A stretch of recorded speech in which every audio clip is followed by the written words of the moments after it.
Muy buenos días, colegas, ¿cómo están? Vamos llegando al final del curso.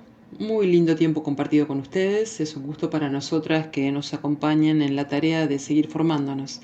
Así que muchas gracias por eso. Hoy hablaremos específicamente de una de las patologías del sistema endocrino de mayor incidencia en la pediatría, la diabetes tipo 1.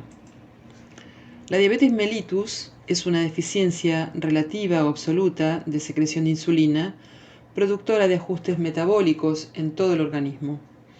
La forma más frecuente de diabetes en los niños es la de tipo 1, caracterizada por la deficiencia absoluta de la secreción de insulina, secundaria a la destrucción autoinmune de las células betas del páncreas. La Organización Mundial de la Salud estima que en el mundo hay 350 millones de personas con diabetes y que esta cifra se duplicará para el 2030. La frecuencia de la diabetes está incrementándose en todo el mundo, en todos los grupos etarios, y entre los niños aumenta la incidencia en forma marcada, y sobre todo en los niños más pequeños. Veamos la etiología. Es una enfermedad autoinmune. Se produce una lesión en las células beta del páncreas. Es un proceso generalmente desencadenado post-infección viral o una exposición a un hecho estresante. Por supuesto, más predisposición genética de un gen recesivo. No podría decirse que es una enfermedad hereditaria, pero los factores genéticos son decisivos en su etiología. En la gran mayoría de los afectados está implicado un proceso autoinmune. La presencia de genes HLA, que son las moléculas de histocompatibilidad, producen un defecto en el sistema inmune que vuelve al poseedor muy propenso a todo tipo de infecciones virales.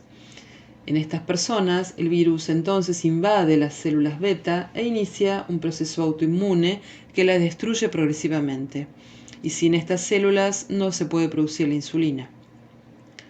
Tengamos en cuenta también que puede aparecer secundaria a alguna pancreatitis crónica o aguda, a tumores hormonales como el feocromocitoma, a la administración de algún tipo de drogas como los corticoides, a intervenciones quirúrgicas o algún tipo de endocrinopatía. Los tipos de diabetes está el tipo 1.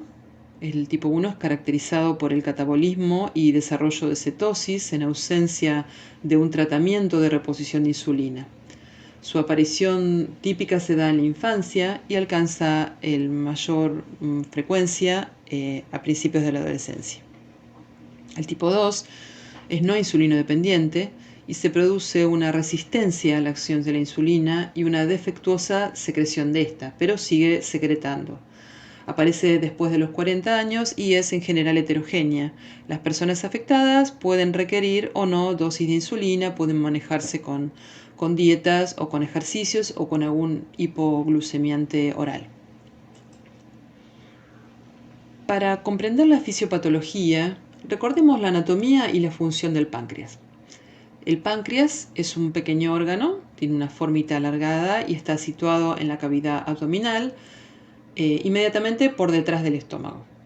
Es la única glándula mixta que tiene el organismo. Entonces, por ser mixta, tiene dos funciones principales. Una es la función exócrina y otra la función endocrina. Las células exócrinas del páncreas producen las enzimas que ayudan a la digestión y estas enzimas son liberadas al sistema gastrointestinal directamente. La segunda función del páncreas es la endocrina y en este caso son hormonas secretadas al torrente sanguíneo por medio del sistema porta. Las células del islote de Langerhans dentro del páncreas producen y secretan la insulina y el glucagón hacia el torrente sanguíneo. Veamos, ¿qué es la insulina? La insulina es una hormona que interviene entonces en el anabolismo. Permite disponer a las células del aporte necesario de glucosa para los procesos de síntesis del gasto de energía. De esta manera, mediante la glucólisis y la respiración celular, se obtendrá la energía necesaria para formar el ATP tan visto en este curso. La función es la de favorecer la incorporación de glucosa en la sangre hacia las células. Actúa entonces al ser liberada por las células beta del páncreas cuando el nivel de glucosa es alto en sangre. ¿Y qué es el glucagón? Por el contrario, el glucagón actúa cuando el nivel de glucosa disminuye y es entonces liberado a la sangre. En resumen, la insulina entonces sirve para bajar el nivel de glucosa en sangre, o sea, la glucemia, mientras que el glucagón lo aumenta. Juntas, estas dos hormonas trabajarían para mantener el nivel adecuado y el equilibrio adecuado de glucosa en sangre. La somatostatina es una hormona producida, en este caso por el hipotálamo y por las células delta de los islotes de Langerhans. Esta inhibe la producción de la hormona de crecimiento de la hipófisis, pero también tiene efectos secundarios sobre el páncreas, donde inhibe la secreción de insulina y la del glucagón, o sea que mantiene el equilibrio de esas dos secreciones. Resumamos entonces la función de insulina. La insulina va a regular el metabolismo de la glucosa, de los lípidos y de las proteínas. Estimula la transferencia de glucosa a través de la membrana celular, inhibe la descarga de glucosa a través del hígado, aumenta la actividad de la hormona de crecimiento o somatostatina. Veamos la fisiología. La insulina es necesaria para colaborar en el metabolismo de los hidratos de carbono, de los lípidos, de las grasas y de las proteínas, principalmente facilitando, como dijimos, la entrada de estos en las células. Cuando se da una deficiencia de la secreción de insulina, la glucosa no puede penetrar en la célula y su concentración en el torrente sanguíneo aumenta, que genera esto hiperglucemia. Esto engendra un gradiente osmótico que promueve el movimiento de los líquidos orgánicos desde el espacio intracelular al extracelular, produciendo el aumento de líquidos en la volemia, el cual será excretado por el riñón. Cuando el nivel de glucosa en sangre excede el umbral renal, que el umbral renal es 180 miligramos por decilitro, la glucosa ya se escapa por la orina, diluida osmóticamente obviamente por el agua. Y ahí entonces se va a producir la tríada clásica de la enfermedad. La tríada clásica son las tres polis. La primera de las tres polis es la poliuria, una de los principales síntomas de la diabetes producida por el mecanismo que acabamos de explicar recién. Luego, las pérdidas de líquido por la orina producen obviamente una sed excesiva, que es la polidipsia. Se observa también en la enfermedad la polidipsia. Como puede suponerse, este lavado de agua se traduce en la depleción de también otros elementos esenciales, así que siempre hay que tener en cuenta que cuando hay poliuria y polidipsia va a haber depleción de elementos orgánicos. Durante la insuficiencia insulínica también se pierden proteínas, sumado a los electrolitos como dijimos recién. Como la glucosa no puede entrar en las células, las proteínas y las grasas son fragmentadas y convertidas en glucosa por el hígado. Y este proceso contribuye a la hiperglucemia. Sin la utilización de carbohidratos para la energía, los almacenes de grasa y las proteínas se van a ir vaciando a medida que el organismo intenta satisfacer las necesidades energéticas. Entonces se va a disparar el mecanismo del hambre, pero el aumento de la ingesta, que es la polifagia, empeora el problema por elevación sobreañadida de la glucemia. Esa sería la fundamentación de los tres aspectos clínicos caracterizados en un debut diabético: poliuria, polidipsia y polifagia. Muy bien, determinado el diagnóstico médico, nuestra tarea se basará en el tratamiento, que deberá ver muchos aspectos diferentes. Por supuesto, y como siempre, el trabajo en equipo, también la educación. Y para estos temas de educación, para nuestro trabajo, puntos que tendríamos que tener en cuenta para educar al niño y a la familia van a ser puntuales. Vamos a tener que ver el manejo del hemoglucotest, el manejo de la insulinoterapia, el manejo de la alimentación, el manejo de los deportes, los signos y síntomas de hiperglucemia, que hay que tener en cuenta para que los pacientes no puedan tener riesgos, y la importancia de la aceptación de la enfermedad y la adherencia al tratamiento crónico. Muy bien, el diabético que más sabe es el que más vive, según el doctor Elliot Hosling. Este fue el primer médico en nombrar la diabetes como grave problema de salud y epidémico. El primer sistema de monitoreo de glucosa en sangre en un hospital para pruebas antes de las comidas se desarrolló bajo la dirección de Jolstein y fue antes de 1940 y fue el precursor de la era moderna de los glucómetros. ¿Qué es un glucómetro o qué es el automonitoreo glucémico? Es un procedimiento realizado por la persona con diabetes que le permite conocer de forma inmediata la concentración de glucosa en sangre capilar y así obtener información del estado metabólico en las distintas situaciones. El monitoreo de la glucosa es importante para el éxito del tratamiento. Vamos a ver por qué. Va a orientar los ajustes de la dosis de insulina, le permite al paciente observar la repercusión de su conducta y de la alimentación sobre la glucemia. Se debe alentar a los pacientes a monitorear la glucemia en intervalos apropiados. Debe asegurarse que el paciente sepa cómo monitorear la glucosa.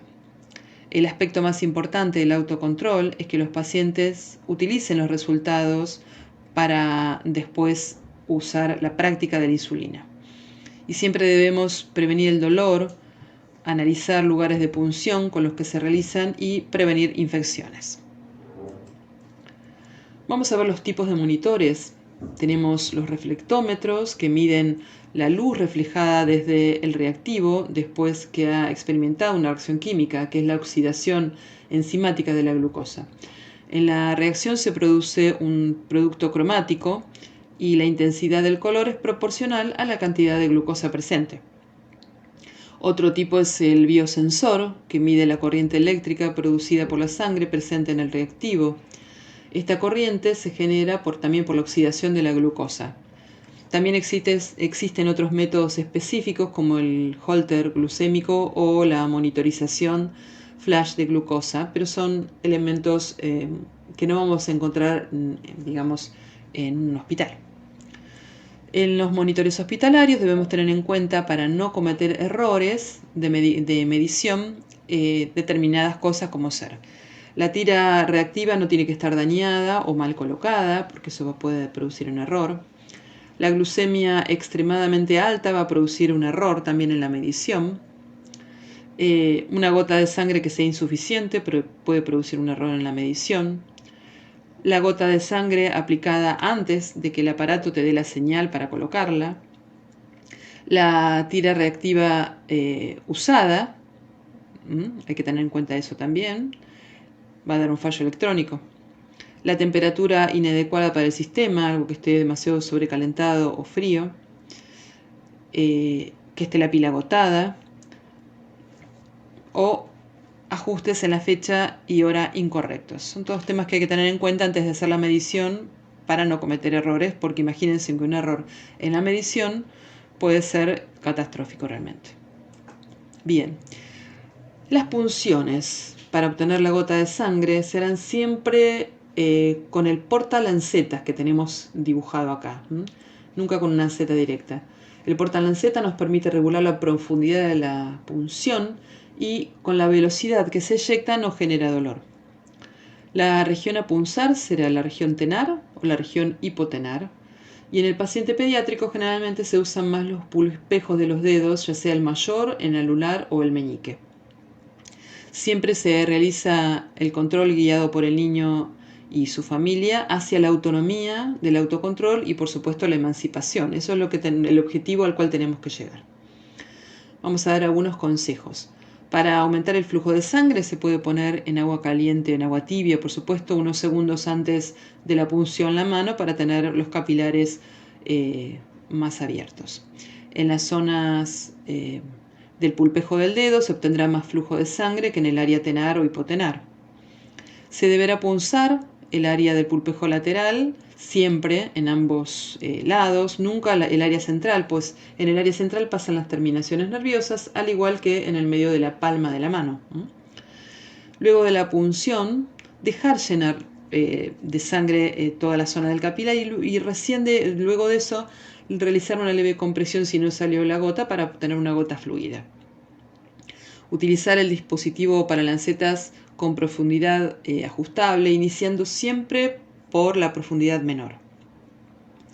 No olvidarse de ir generando tranquilidad con los métodos distractivos que siempre hablamos en un principio y en la medida que se genere confianza, empezar a educar. Siempre las punciones hacerlas en presencia de la familia, que comience a ver, para empezar a aprender, para poder delegarle el procedimiento posteriormente. También está bueno permitir que el niño controle el botón que acciona la lanceta.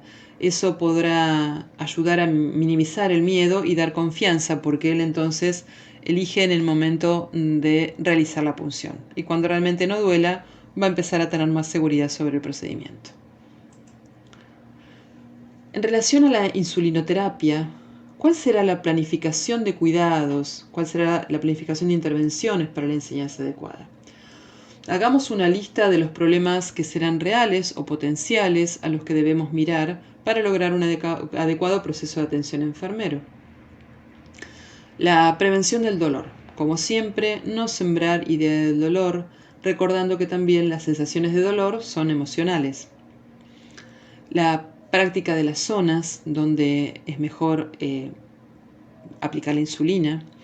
La enseñanza de los tipos de insulina, el inicio de la acción, los picos, la duración a nivel sérico, la forma de cargar la insulina, si el paciente después va a ser educado con pen o el adminículo para administrar lápiz de administración de insulina, ver la duración de las agujas y la técnica de inyección y de cargado, la técnica de punción y rotación de las zonas de punción para prevenir celulitis, la eliminación segura de agujas y lancetas.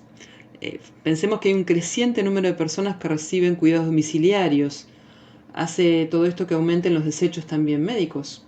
Y es parte de nuestro cuidado la enseñanza de la forma adecuada de eliminación del elemento cortopunzante para prevenir, por supuesto, punciones accidentales o diseminación de algún tipo de enfermedad transmisible por la sangre, como ser hepatitis o HIV. Así que la importancia de colocar cualquier tipo de aguja o lanceta dentro de un contenedor rígido o una botella plástica con tapa a rosca y nunca de vidrio. Muy bien. Las insulinas disponibles en el mercado suelen clasificarse según la duración de la acción de cada tipo de insulina, o sea, la acción ultra rápida, intermedia o prolongada, lo que se denomina la curva de insulina. Existen muchos tipos de insulina para diferentes personas, distintas situaciones y distintos estilos de vida. Los tipos de insulina de origen animal, está la bovina y la porcina, la insulina recombinante humana, las insulinas de acción ultra rápida, intermedia, lenta, mixta, las ultralentas o de acción prolongada, como la Lantux, insulina recombinada humana con una duración ya de un día. Pero siempre lo más importante antes de administrarla o enseñar su uso será estar muy seguro de algunas variables como ser el tiempo de inicio, que es el tiempo que tarda la insulina en llegar al torrente sanguíneo y comenzar a reducir los niveles de glucosa en sangre. El pico, que es el momento en que la insulina alcanza su potencia máxima en lo que respecta a la reducción del nivel de glucosa en sangre. Y su duración, que es el tiempo que la insulina mantiene su acción para disminuir la glucosa. Otra variable también será la concentración en unidades por mililitro. Recordemos que puede ser de 40, de 80 o de 100 unidades internacionales por mililitro.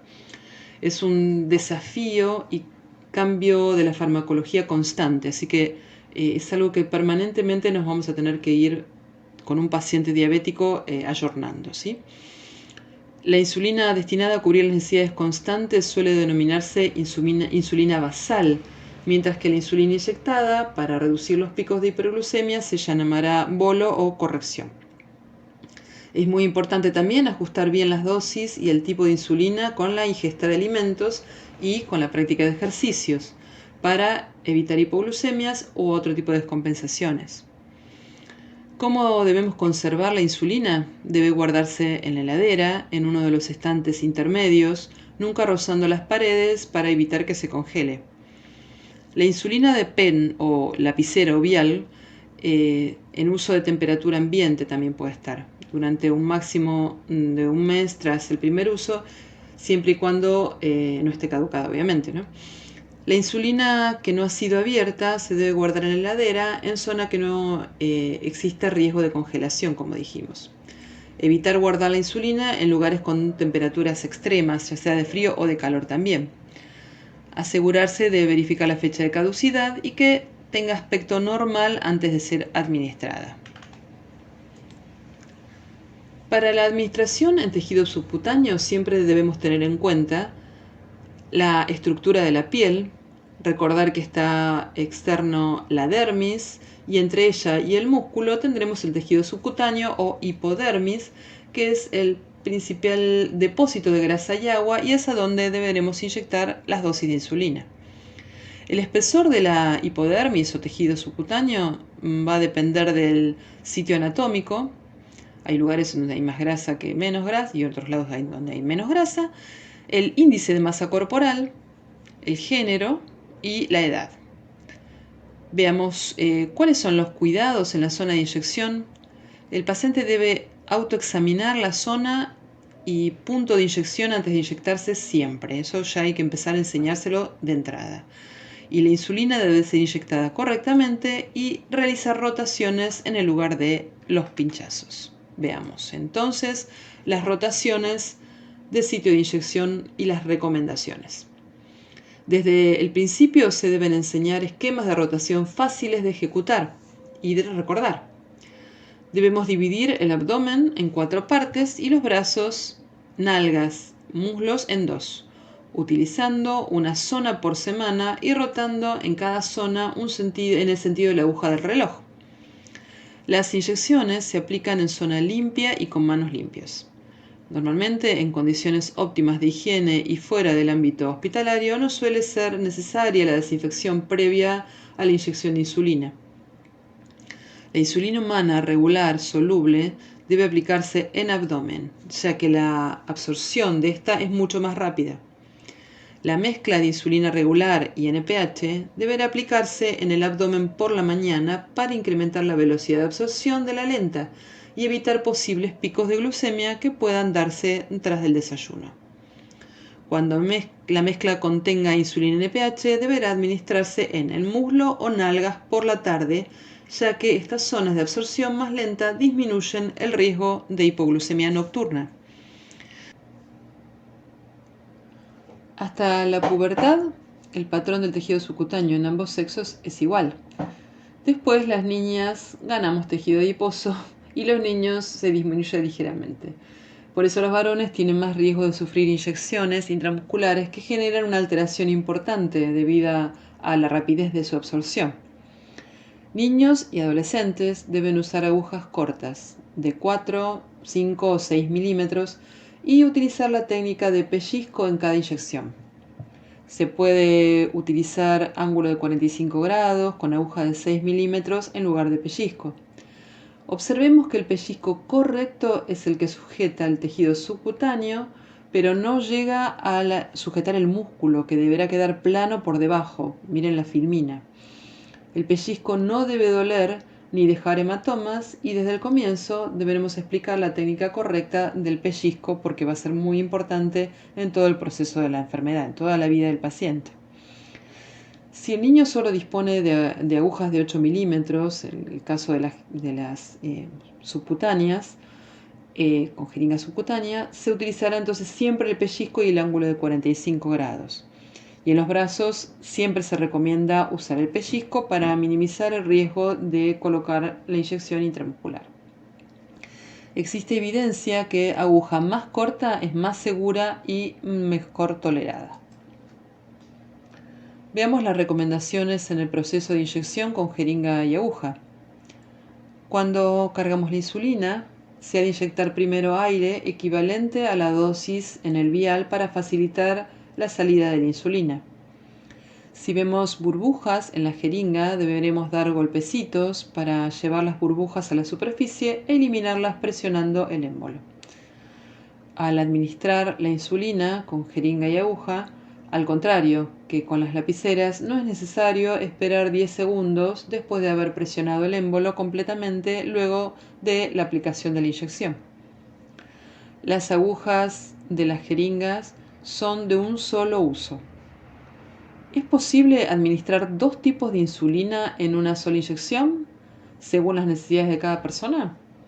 Sí, vamos a ver cómo es la cosa. Si tenemos que mezclar insulina, será la insulina rápida y la retardada. Primero, siempre debemos cargar la insulina rápida para no contaminar la retardada, pues la retardada contiene protamina o zinc, y si cargamos primero la insulina retardada, podremos introducir esta protamina sin querer en el frasco de insulina rápida y de esta manera convertirla en retardada, alterando así el efecto primario. La insulina rápida tiene que ser transparente, recordemos, y no contener ningún tipo de partículas. Y en cambio la insulina lenta va a ser de aspecto lechoso, entonces es muy importante agitarla bien antes de inyectarla. Veamos el proceso de inyección en caso de uso de pen o lapiceras. Como siempre, ante todo procedimiento, lavarse las manos con agua y jabón, preparar la lapicera antes del uso y ajustar la dosis a administrar. Observar que aparezca una gota de insulina en la punta de la aguja y luego fijar la dosis deseada y administrar. O sea, siempre tenemos que cargar a 1 o 2 unidades de más de las que tenemos que administrar para poder purgar la luz de la aguja y ver la gotita en la punta. Tener en cuenta que la zona de inyección, el ángulo, como siempre dijimos hasta ahora, y la necesidad de pellizco no, para inyectar la insulina y estar seguros de que sea por vía subcutánea. Debemos insertar la aguja en la piel con un movimiento rápido. El extremo es filoso y penetra rápido en la piel. Insertar la insulina lentamente y asegurarse de que el émbolo o el botón haya sido completamente presionado.